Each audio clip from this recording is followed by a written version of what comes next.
All right, what is going on, everybody? Welcome back to another day of SaberSim's DFS office hours. Today is Thursday, November 13th of 2025. Looking ahead here, we have a 3-game NBA main slate tonight. We have Thursday night football. We have a 10-game NHL slate, and then we have a single college football showdown. So should be a fun day of DFS. For those of you who are new here, welcome. My name is Andrew, one of the coaches over here at SaberSim. This is a show where we go over how to use the SaberSim app, answer any and all DFS-related questions, get your questions in one of 3 ways here. First off, send us an email, support@sabersim.com. Second, post it live in the YouTube chat.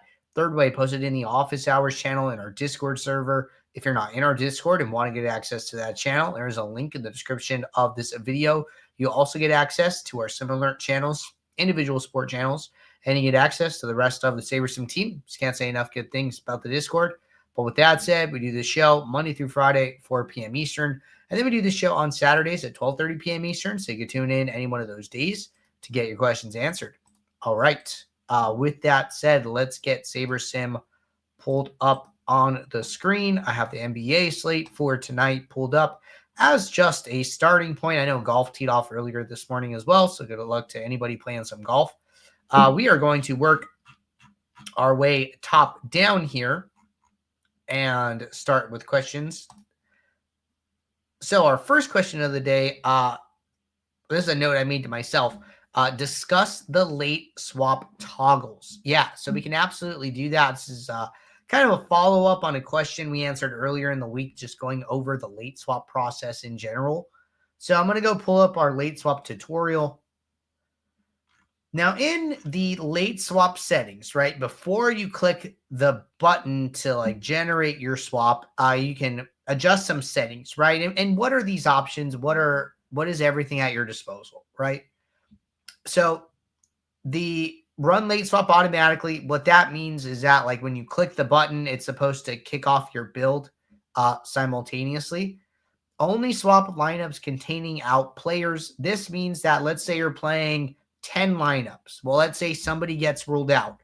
Well, maybe you only have that player in 2 lineups, right? Well, what would happen is we would keep your 8 lineups without that player the exact same.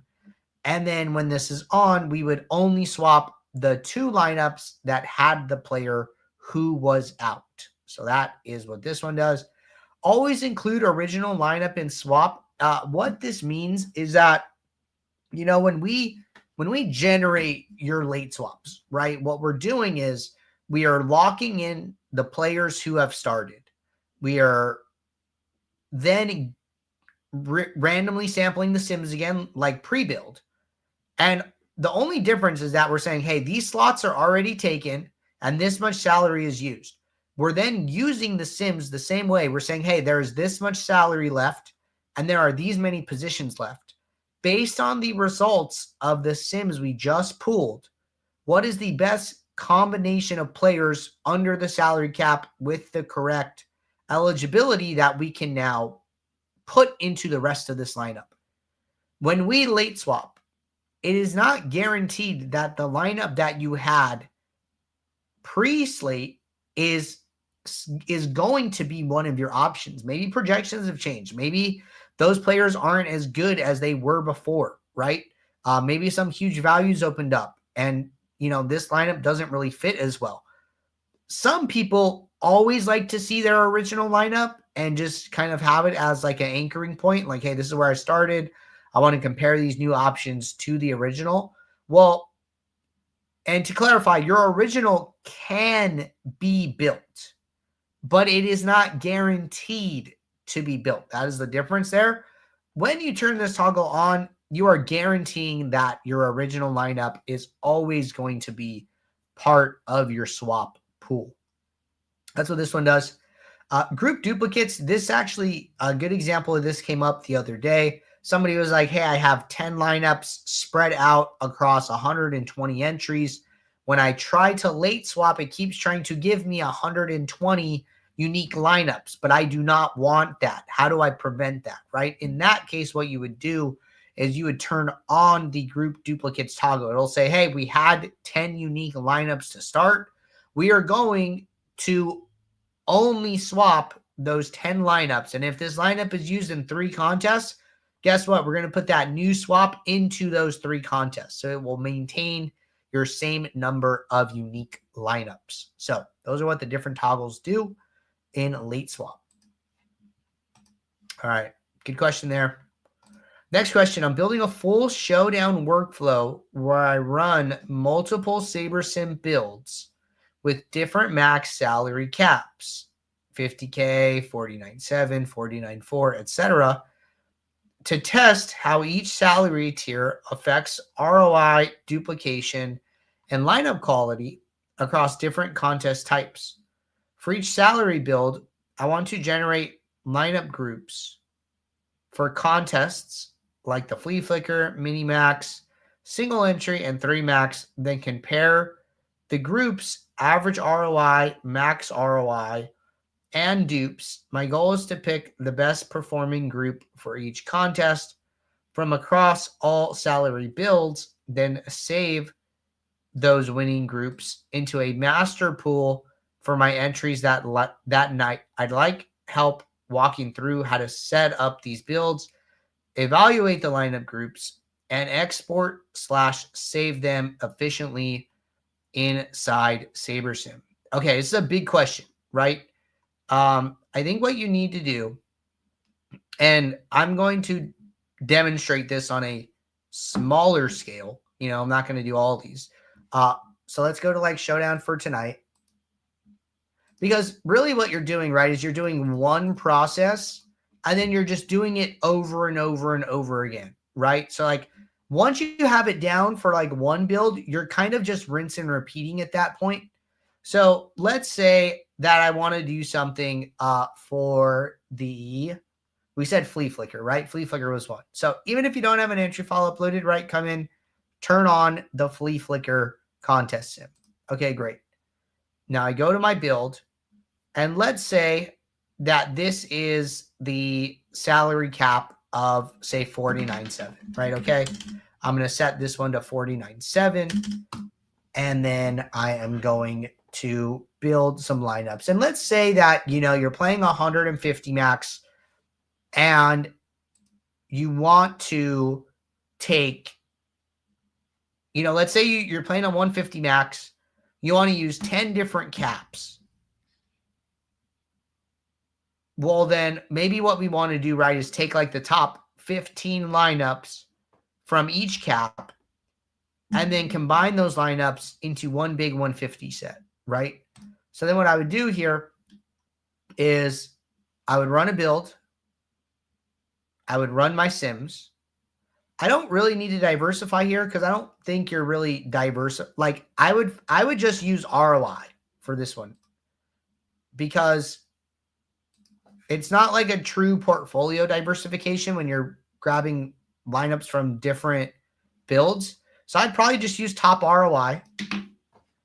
I'd take my 15 lineups with this salary cap. I might even name these, right? Rename this one so I know what it is. Hey, this is my 49,700. And then once I have these 15 lineups, what I would do is, well, one, stay in compact mode, and then you can shift, click the bookmark. I don't know where my group went.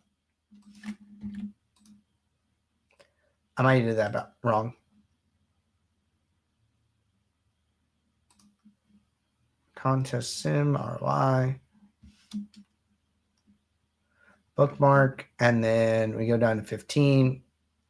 Shift click. Okay, so you just click the first one, and then you shift click the last one. Now all these are like a different tone, and then now I have 15 lineups in my favorites.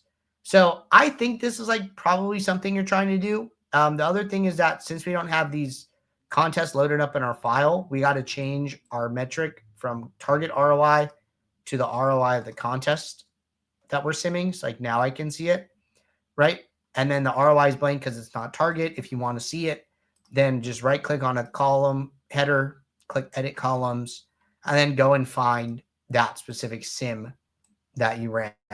So then now, because I just turned it on by myself, It is here, right? So this is the ROI for the flea flicker. So I can see it.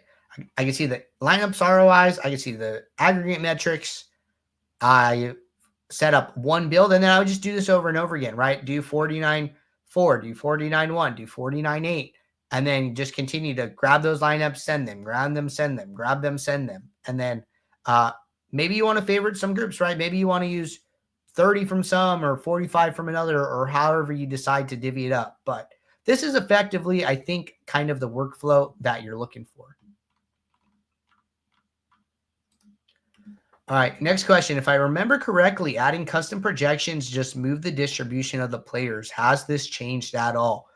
Good question. So the answer that I'm aware of is no, this has not changed to the best of my knowledge. So for instance, right, say we pull up Travion Henderson projected for 19.33 fantasy points. We pull up his distribution, right? Well, let's say you use custom projections. Your projections boost him from 19.33 to 21.33, right? You give him a 2-point boost. Well, now every time he scores 10, he's going to score 12. Every time he scores 40, he scores 42. What we do is we maintain the shape, and then we shift it over to match your new mean. I think it's a really good thing, because if you think you have more accurate means, you get, your mean, but then you get the SaberSim range of outcomes kind of with it. And now it's like a little bit of like the best of both worlds. So that still works the same as far as I know. I think it's still a really good thing. So hope that provides some clarification. All right, next question. I understand that moving the sim diversity slider pulls from a smaller or larger amount of sims, depending on the direction you move. Can you explain how this may impact roster construction and stack types? Should the correlation slider generally be adjusted as well if you choose to adjust sim diversity? Okay, good question. So first off, I do not think if you move one, you need to move the other. Now, what I imagine would happen is that when you raise sim diversity, you're almost amplifying the raw correlations. And then when you lower sim diversity, you're effectively lowering the raw correlations. And the reason for this, right, is, let's say we pull up Stephon Diggs. All right. He has very high correlation to Drake May, right? 0.38. Well, when we're relying on a smaller number of sims and Diggs does good, it is almost more likely that you're going to get May with him because of this high correlation and you're using a small number of sims. But when you use a lower sim diversity, right, the average projection effectively becomes stronger. Therefore, I think that it dilutes the effect of correlations because it's more relying on these average scores, right? So I think it's actually less likely that you get Diggs and May together. Say May doesn't grade out well on a point per dollar basis, right? Like, let's say that Diggs is like a really good value play and May is not a good value play. He's too expensive. You can't fit other players in. You have to play some like kind of cheap punt plays. But if you play, Justin Fields, for example, at 9,400, well, he gives you the ability to maybe get some kickers, maybe get some defenses, right? And they just end up having like a higher kind of average projection. I think that at a higher sim diversity, you're more likely to get the Diggs-May punt play combo where if May is bad value, right? But then on lower sim diversity, if Fields is good value, you're more likely to get Diggs, Fields, kicker or defense or some other spot with a higher average projection. So basically, the lower the sim diversity, the more it is trying to optimize based on average. It's optimizing more and more based on average projection. And I think that takes away from some of the stacking and correlation kind of components. So hopefully that sheds some light on what's going on there. But I do not think you need to do it. If you wanted to, maybe you could lower sim diversity and increase correlation to offset that effect. Maybe. It always kind of depends why you're doing what you're doing, right? What is the reason for the lowering of the sim diversity? And then, you kind of go from there and figure out which avenue works best. So do you have to lower it, or do you have to change both? No. Can you change both? Yes. Is there good and bad reasons for both options? Yes, as well. All right. Next question. Hi, Andrew. I had a quick question regarding how to adjust a single lineup within your portfolio. For example, let's say you entered in multiple contests, a 150 max, a 20 max, a 3 max, and a single entry in a high stakes contest like the FanDuel Monster. If you're not satisfied with the lineup to build producers for that one high stakes entry, how would you go about modifying just that specific lineup without impacting the others? Apologies if this sounds a bit confusing, and I appreciate your insight. Yeah, good question. So I think one thing you can do here is I would probably turn off auto run diversifier, because if it's on, it can start diversifying maybe when you don't want it to, right? I like to leave it off. That way I can diversify at my own discretion. Then let's say, right, you have like a couple different groups, and, we'll just do 2 groups, for example, right? I have one lineup down here, and then I have, we'll just use this 15 group as our other, right? And this could be as many contests as you're playing, right? It could be the 150, the 20, the 3, the 1. Well, let's say I open this one up, for my FanDuel Monster, we called it, and I don't like it. Or maybe I like most of it, or I just don't like one piece, right? All you need to do is come in here, right? And maybe I don't like Brees Hall for whatever reason, right? I can just hover here. I can go to this trash icon, and then I can go to my flex, and then I can just go and pick someone else, right? And it seems like a lot of the other high salary options are taken. But for the sake of example, maybe I go and maybe I switch this up, right? Maybe I go and I take Demario Douglas, and then I'm happy with this for whatever reason, right? It doesn't need to make sense right now. And then I can just save this.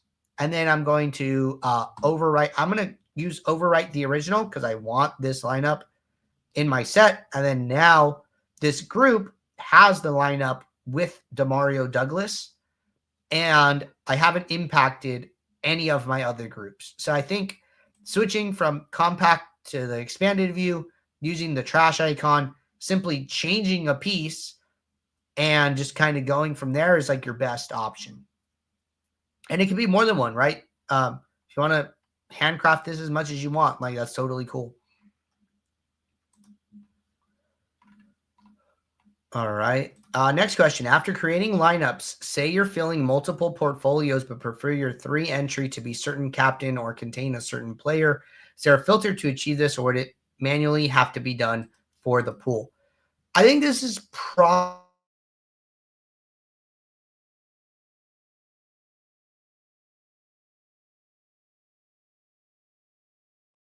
hey, in this build, I have 2 contests.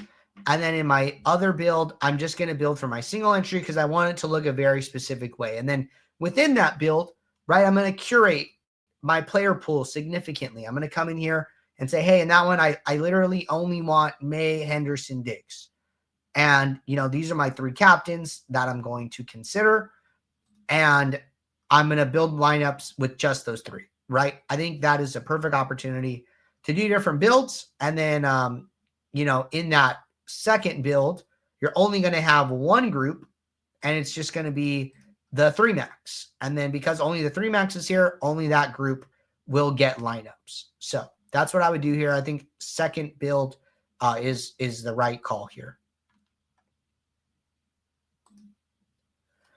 All right, next question. Hi, Andrew. Just got out of the hospital. Hope I didn't miss much. Hope you're feeling okay.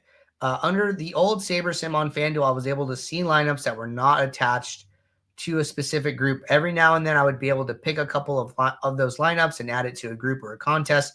Would I still be able to do this with the new Saber system? Thanks. Yeah, for sure. So you probably just want to open up your pool. I have mine pinned at the top.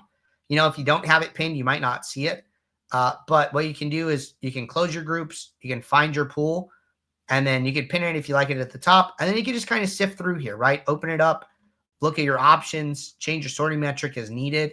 If you have a specific group, you know, you can change this number, right? Maybe I need 15 lineups.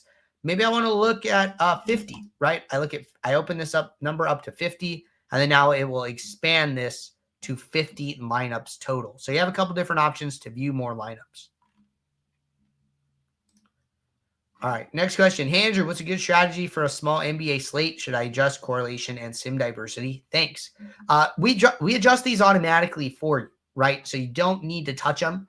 I would say just, you know, I think we talked about this like a little bit yesterday, like have a process for like classic NBA and then kind of have a process for showdown NBA, right? Like those two styles are like a little bit different. But your process for like 3 games, 6 games, 10 games should kind of feel really, really similar. Here, right, your sliders are 0-8 for today. And then if we go back to yesterday, I think there were 9 games on the slate. And we go and we look at the settings here. The sliders were 2-7. See, so we're changing these automatically for you based on the number of games on the slate. But if you're looking for ideas about kind of process stuff, I would really recommend going over to Saber School and going to the Saber system and checking out some of these videos. If you haven't seen them at all, and I'll just remove my face here, start with the welcome video. And then depending kind of on your style, you know, check out some of these quick start guides, some of these stage 1 videos. There's different videos for kind of different style players. If you're, you know, building one lineup, if you like to have a core, if you're familiar with optimizers, right? So kind of check these out, read them, see which videos speak the most to you. And then I would start there for like insights if, you know, you're starting like completely fresh. All right, next question. Andrew, looking for strategy for multiplier contests. Seems like those contests are never really talked about. Thanks. Yeah, for sure. So multipliers are a little less popular, but we're happy to talk about them when we get questions. What I would say is you got to figure out what percentage of lineups cash. And I really think using the percentiles is a good option. So you change your diversity from portfolio to uniques 1. You change your rank by to one of these percentiles, right? If 30% of the field wins, right? Okay, use the 75th percentile option. If 20% of the field wins, right? Use the 85th. If 10%, right? If it's a 10x, use the 95th option, right? You basically always want to pick a percentile that is within the caching range. So I think with regard to multipliers, I think uniques 1 and percentiles are the best options. So I would definitely explore using percentiles. All right. Looks like we're all caught up here. Appreciate you guys tuning in. I'll be back tomorrow, Friday, 4 p.m. Eastern for our next show. So until then, everybody, take care. Good luck. Thanks. Bye.